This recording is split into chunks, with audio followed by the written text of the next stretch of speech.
And I don't know, Alex. I can't answer that question other than the fact that it was going to take place in a little area of my district in a town called Whiteville, Tennessee, which would lead me to believe or to assume that the chief of police there was the one who orchestrated this idea. Was the state involved? Not to my knowledge at all. Okay, so the governor had to say no. So this is what we always see. The Army then probably approached some locals as part of their covert acclimation program. And State Representative Johnny Shaw, we appreciate you speaking out against this. We appreciate the governor saying no to this. Can you, just in closing, speak to why you were concerned about it and against it?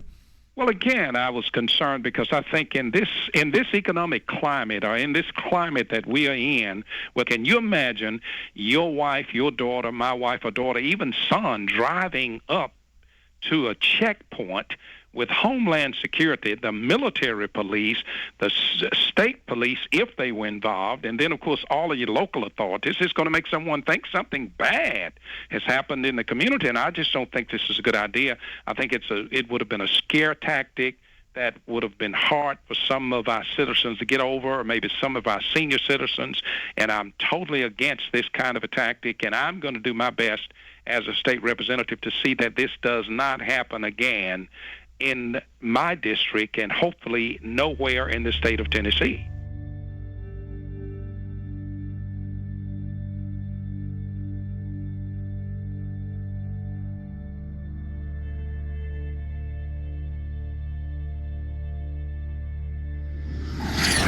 Now, this is being done to acclimate the public so they don't panic when troops take over the city hall, the county, the state.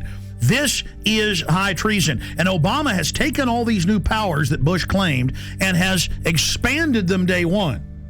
And suddenly the left that was against it isn't saying a thing.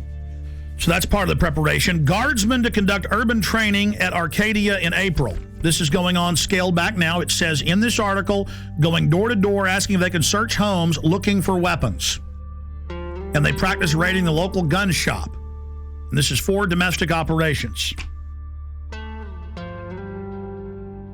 Lieutenant Colonel, I really appreciate you coming on such short notice, sir.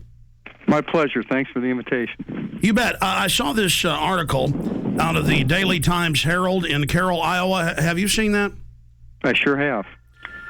And it's telling us about an urban warfare drill to be held in several towns. Can you tell us about that? Sure. It's actually a planned training event to provide our soldiers with greater proficiency at what we call cordon and search, which is a mission that, just for a little background, we've deployed nearly 13,000 members of the Iowa National Guard in the global war on terror. And the vast majority of those have been in Iraq and Afghanistan.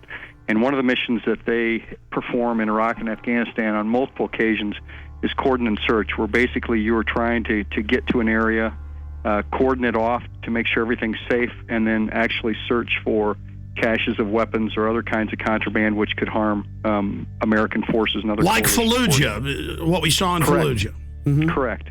Exactly. So because of where we're located in Iowa, there are no active duty bases in Iowa, so we kind of have to create our own urban training environments. So the plan on this particular training event was to actually use a small town of about 450 people. The town has actually kind of adopted the unit, which is called Company A, 1st Battalion, 168th Infantry, and they were more than willing to participate in the exercise.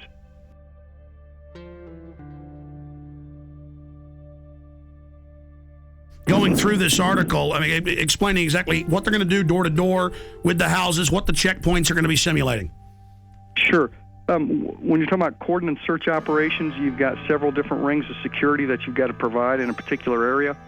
And then it's important that people are treated respectfully as you go house to house, as you're looking for certain items, particularly in our experience in Afghanistan and Iraq, looking for weapon caches, whether those have AK-47s, RPGs, rocket-propelled grenades, that is, any kind of ammunition or any kind of improvised explosive devices, et cetera, et cetera. And our job, when we go on a cordon search, is to locate those kinds of items. And then there might also be persons of interest that we're interested in that coalition forces want to talk to or apprehend. Well, let's just boil it down to this. I have video of Army and Marines with role players screaming, "I'm an American, please don't put me in the camp," and the military trying to confiscate their firearms. I mean, certainly you've heard the Army Times and the new directive from Secretary of Defense Robert Gates that they will use the National Guard under federal control for civil insurrection. Are you saying you're not aware of that? No, I'm certainly aware of that, absolutely. But I think you have to look at the role of the National Guard historically. Is that historically we are used in states for disasters overwhelmingly. And our job is to, number one, be ready for our mission federally, which is to go to war. And number two is to help our fellow citizens here in the United States of America. Those But are the Army things that we prepare for and train for. The Army War College 3 weeks ago issued a report saying they're shifting a lot of their focus to engaging the American people and directives on engagement with the American people under NORTHCOM. Well, you got to remember that the National Guard, 99% of the time, if you're talking about peacetime, belongs to the state in which they are located. Only on occasion do they become federalized. One of those examples, of course, is being mobilized and deployed to go to war or peacekeeping or other kinds of federalized missions. But other than that, the National Guard generally in peacetime belongs to the governor of that state. Well, you're pretty informed on all these issues. Obviously, you're right in the middle of it. Did you hear about the mainstream news articles about Marines in California and other places helping at DWI checkpoints with citizens? Would that violate posse comitatus? I'm not aware of that. With respect to active duty military, that's called Title 10 when you're on active duty, and they're not allowed to participate in certain kinds of operations under the Posse Comitatus Act. Does that sound like freedom to you all over the country to have the National Guard at big events like at the Kentucky Derby and the Super Bowl searching bags? Well, I think if you're talking about keeping Americans safe, it's our job to do whatever we can to help them with that. And if our job happens to be to detect weapons of mass destruction or other kinds of things that could harm a great deal of people, that's what we do. Now, here's your Pentagon Channel report. The Kentucky National Guard was part of the massive security force required for this weekend's Kentucky Derby. Officials say that 360 Guard members were on hand at Churchill Downs to help support law enforcement efforts for the first leg of horse racing's Triple Crown. Now, the troops took care of crowd and traffic control, provided 3 choppers and crews for aviation support. Officials at the track said that more than 150,000 fans turned out for the race.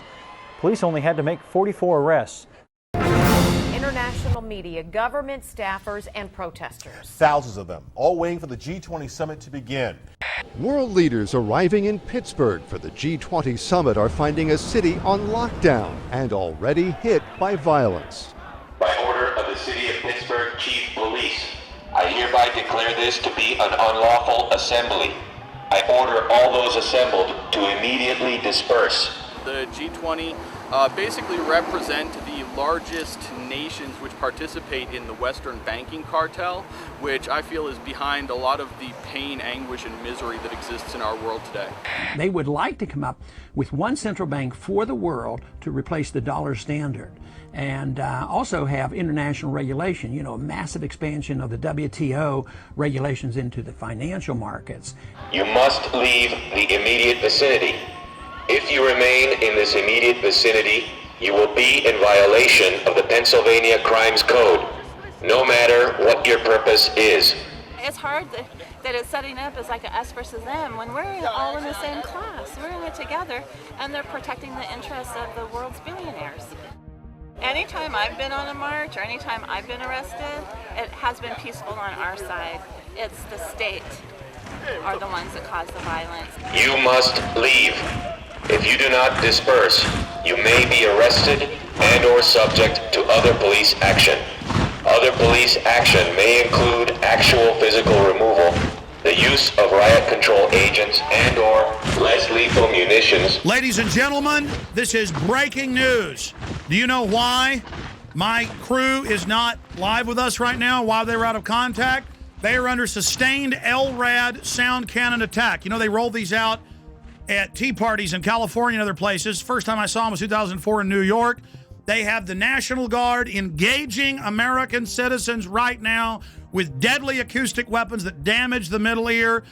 This is happening right now in Pittsburgh, Pennsylvania, while the G20 and mainstream news is getting rid of the dollar, bringing in world government against everybody right now.